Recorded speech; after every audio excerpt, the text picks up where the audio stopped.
Good morning, everybody, and welcome back to Safari Mack Explores North America. I'm Safari Mack, your guide and host, helping you make connections to the wild.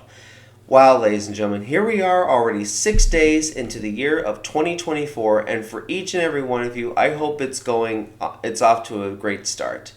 But today, we're just going to we're going to leave that behind for now and move on to our next incredible animal. If you recall, we ended last year of 2023 with the river otter, and today we are going to head over to the state of Pennsylvania, where we will take a look at one of the most iconic birds of all of North America, the bald eagle, or known by its scientific or Latin name, Haliaeetus leucocephalus.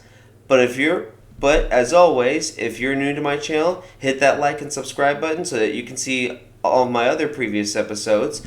Check out my Facebook page so that you can learn different conservation tips and projects that you can practice at home, as well as updates from special projects ongoing all over the world, from zoos to parks, whatever you want to call it.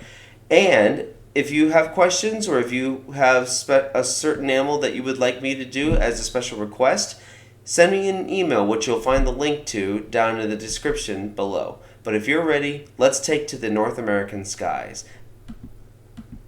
Now, if you may recall, in terms with its family of evolution, we've actually met another animal within the same category. Now, last year, when we were in South America, we met the Andean condor, and I mentioned how this bird is a kind of raptor.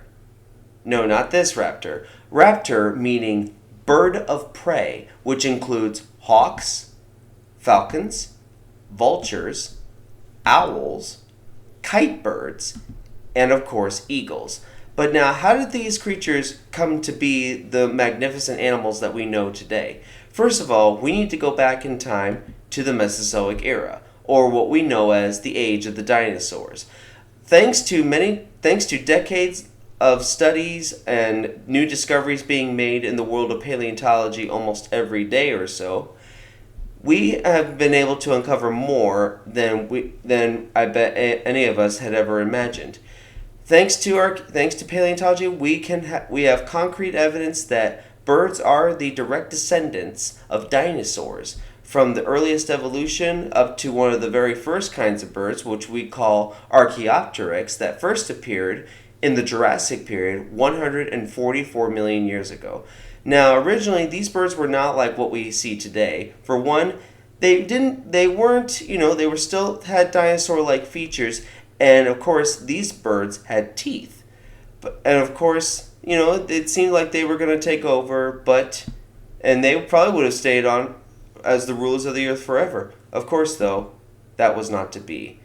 As we know, 65 million years ago, the Great KT event, or the fifth mass extinction, took place, which 65% of all life died out. Of course, though, birds were considered to be one of the very few survivors that got out of this Armageddon, and they would eventually help to repopulate the earth, as well as make their own niche, as the world would welcome the age of the mammals, or what we call the Cenozoic era.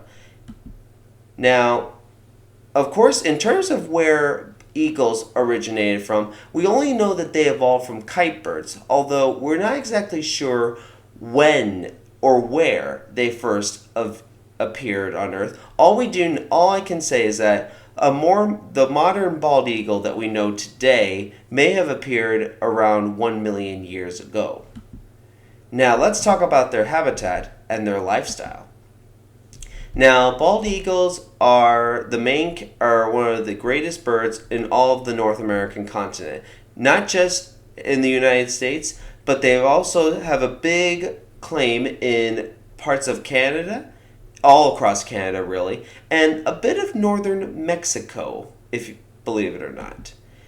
Now, if you wanted to know exactly one of the biggest principles of bald eagle habitats, according to studies, they have to be within 660 feet of open water, as these are actually considered to be a kind of sea eagle. So as they're actively looking for food in that area. It's a basic principle. Although the furthest nest that has ever been discovered by ornithologists or people who study birds, one nest that was found actually was thought to be 2 miles away from the nearest water source, and that was all the way down here in Florida. Now, in Pennsylvania, you actually will see these birds breeding in migrating to different parts of the South, as for to where they would go to raise their young. But now, thanks to great conservation success, these birds are making a full recovery, and they're now basically found throughout a good chunk of Pennsylvania. But now, in terms of nests, eagles tend to live in the same nest, or a breeding pair will maintain one nest throughout their entire lives, continuously adding new building materials to it. Once a bald eagle reaches 4 to 5 years old, they're ready for parenthood. It's originally, as we know, they are monogamous. They only mate with one other eagle throughout the breeding season, as well as their entire lives. But new studies just show that if a mate dies, then the other will actively seek out a new mate to continue on with the circle of life.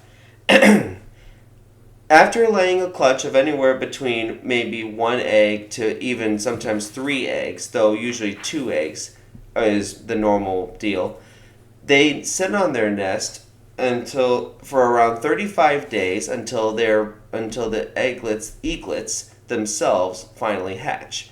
By the time these babies reach around 12 weeks old, as here I can show you a little bit of some of the dimorphism as well as the growth stages. By the time they're 12 weeks old, they're starting to learn exactly what it takes to fly.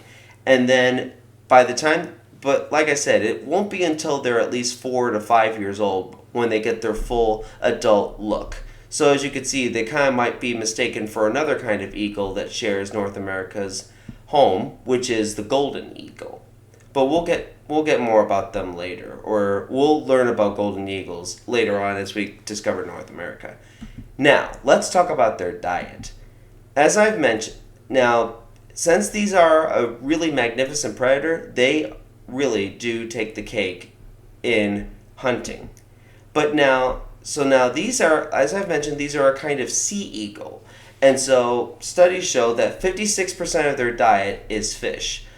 But they'll also attack birds as well as mammals, like this one's probably thinking about attacking the squirrel. Why he's that close, I have no idea. But now, that's not to say that eagles aren't above scavenging. If an opportunity presents itself, they will do what they can to feed as much as possible, especially during the winters where food might be a little harder to find. So scavenging is also a common sight. So it's really nothing bad. It's just another great way to survive. But now let's talk a little bit about when they're hunting. So eagles are such excellent hunters and have such great eyesight, they can literally see up to half a mile away. And what they do is they're looking through the sky, and when they see something that they can catch, they pinpoint exactly where they think they need to dive, and then as they begin to dive out of the sky to catch the prey, they can fly up to 100 miles an hour. Only the peregrine falcon is really the fastest animal in the world, diving at speeds of up to 200 miles an hour. But now, we're only talking about bald eagles today. Let's talk about their place in human culture. So, eagles throughout the world have made their fill in mythology, such as being the sacred bird of the king of the Grecian gods, Zeus, to us, symbolizing it as our national bird. And of course, Native Americans have greatly celebrated this bird as a sign of spirituality, leadership, honesty, and truth. Even the Native Americans used their own feathers as decorations or important symbolic meanings. Well, ladies and gentlemen, I'm afraid that's all I have time for today. Join me next week for part 2 of the Bald Eagle. But until then, this is Safari Mack, and I'll see you all out there.